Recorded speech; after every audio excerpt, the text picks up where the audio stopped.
Well, everybody have a seat, have a seat. How gorgeous is this day? Yes, we can enjoy this.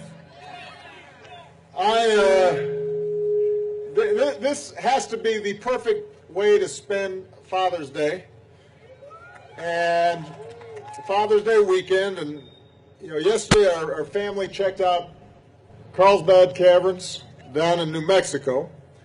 Today I want to thank Superintendent Neubacher and all the incredible rangers and staff for hosting us here at Yosemite. They do a great job. We're so proud of them. Give them a big round of applause. We also have here the congressman for this area, Tom McClintock, who represents the park. We appreciate Congress continuing to work hard to support our national treasures. Give Tom a big round of applause.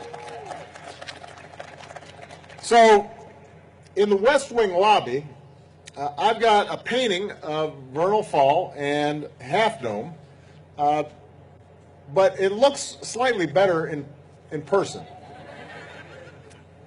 Just look at this scene.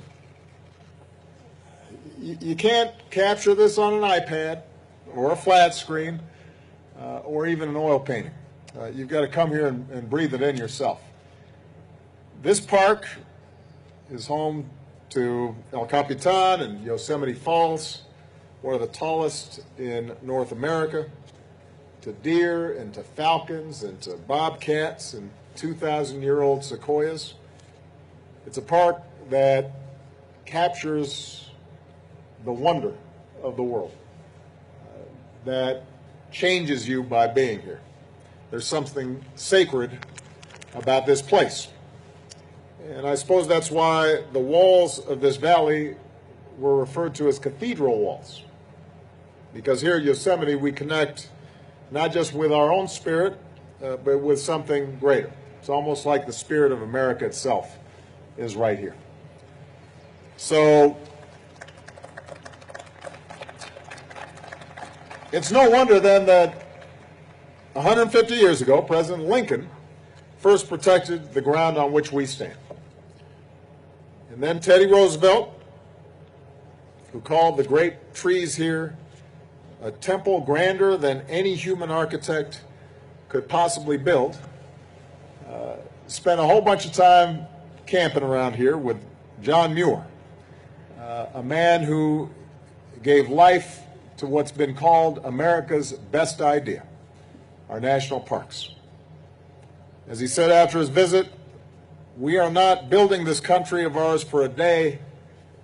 It is to last through the ages. In August, we celebrate the 100th anniversary of the National Park Service. It's a system that includes more than 400 sites, from Yellowstone to Denali to Gettysburg to Seneca Falls. And since I took office, I have been proud to build on the work of all those giants who came before me to support our natural resources and to help all Americans get out into the great outdoors.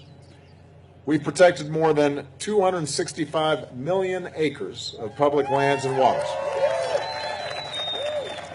That's more than any administration in history. Now, it does include this really big body of water on the Pacific Ocean, but we've also already done the second most public lands of any administration of history. We've seen more victories under the Endangered Species Act than any previous administration, from black bears in Louisiana to sea turtles and manatees in Florida. We're restoring vulnerable ecosystems like the Mariposa Grove of giant sequoias right here. We've designated new monuments and historic sites that better reflect the story of all our people. So along with those famous sites like Gettysburg, we can also see monuments to Cesar Chavez or Pullman Porters in Chicago. And we've got more work to do to preserve our lands and our culture and our history. We're not done yet. In all, last year, more than 305 people visited America's national parks. And for this centennial, we're asking all Americans to find your park, so that everyone, including those from underserved communities, can experience these wonders. For the past few years, we've been offering free entrances to our troops and our military families through Michelle and Joe Biden's Joining Forces initiative. And then last year, we launched what we're calling Every Kid in a Park effort, which gives passes to every fourth grader in the country to explore our parks and forests and public lands with their families for free. Just visit everykidinapark.org. And by the way, our national parks aren't just fun to explore, they're good for our local and national economies. Sometimes people try to pose conservation against economic development. But it turns out that studies show that every dollar we invest in our national parks generates $10 for local economies. And these parks help to drive our national outdoor industries, boots and tents and mountain bikes and snowmobiles. And that industry supports 6 million American jobs and almost $650 billion in spending every year. And that's a lot of fleeces and headlamps. So as we look back over the last 100 years, there's plenty to celebrate about a national park system that is the envy of the world. But when we look to the next century, the next 100 years, the task of protecting our sacred spaces is even more important. And the biggest challenge we're going to face in protecting this place and places like it is climate change. Make no mistake, climate change is no longer just a threat. It's already a reality. I was talking to some of the rangers here. Here in Yosemite, meadows are drying out. Bird ranges are shifting farther northward. Alpine mammals like pikas are being forced further upslope to escape higher temperatures. Yosemite's largest glacier, once a mile wide, is now almost gone. We're also seeing longer, more expensive, more dangerous wildfire seasons, and fires are raging across the West right now. I was just in New Mexico yesterday, which is dealing with a big wildfire, just like folks here in California and 4 other states, all while it's still really early in the season. As we look ahead in the coming years and decades, rising temperatures could mean no more glaciers at Glacier National Park. No more Joshua trees at Joshua Tree National Park. Rising seas could destroy vital ecosystems in the Everglades. And at some point could even threaten icons like the Statue of Liberty in Ellis Island. And that's not the America I want to pass on to the next generation. That's not the legacy I think any of us want to leave behind. The idea that these places that sear themselves into your memory could be marred or lost to history, that's to be taken seriously. We can't treat these things as something that we deal with later, that it's somebody else's problem. It shouldn't lead to careless suggestions that somehow we don't get serious about the carbon emissions that are released in the atmosphere, or that we scrap an international treaty that we spent years just trying to put together to deal with this. Because the parks belong to all of us. This planet belongs to all of us. It's the only one we've got. And we can't give lip service to that notion, but then oppose the things that are required to protect it. We have to have the foresight and the faith in the future to do what it takes to protect our parks and to protect this planet for generations to come. And that's especially true for our leaders in Washington. It's what Lincoln did when he set aside this ground for all posterity. That's what Muir and Roosevelt did when they inspired the national park system. That's what our generation has to do. We've got to summit that same vision for the future. We've made good strides. We've jump-started a clean energy revolution. We're reducing carbon pollution. We're preserving landscapes. We're rallying the world to tackle climate change together, but we've got to do a lot more. And on this issue, unlike a lot of issues, there's such a thing as being too late. The good news is I know we can rise to the challenge.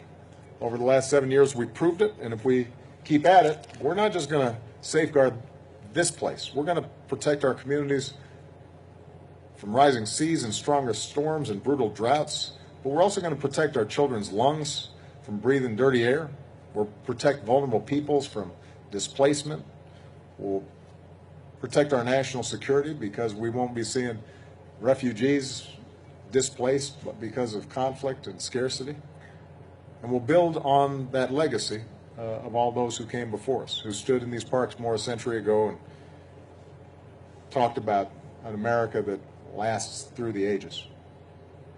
You know, I was telling the head of the system here about my first visit to a big national park up in Yellowstone. I was 11 years old, and I was living in Hawaii, and so this is the first time I traveled to the mainland, and I came through California, and we went to Chicago and Arizona, and then ended in Yellowstone National Park. And I remember being an 11-year-old kid, the first time I saw a moose in a lake. The first time we drove over a hill, and suddenly there was a field full of deer. The first time I saw a bear and her cub. That changes you. You're not the same after that. And I want to make sure every kid feels that. Studies have shown now that just 5 minutes of time in a green open space brings your stress levels down, makes your heartbeat go down, makes your whole body feel better, makes your spirit stronger and cleaner. And we've got kids all across this country who never see a park. There are kids who live miles from here who've never seen this. We got to change that, because the beauty of the national park system is it belongs to everybody. It is a true expression of our democracy. The notion that, you know, we all look after ourselves and our families, and we work hard and we make money, and we have our own homes and apartments and cars and televisions, but then there's this part of us that is part of everybody. Something we have in common, something we share. A place where we connect with each other and to connect to something bigger than ourselves. What an incredible idea. What a worthy investment. What a precious thing we have to pass on to the next generation. Let's make that happen. Thanks, everybody. God bless you. God bless the United States of America, and to all the dads out there, happy Father's Day, guys. Thank you.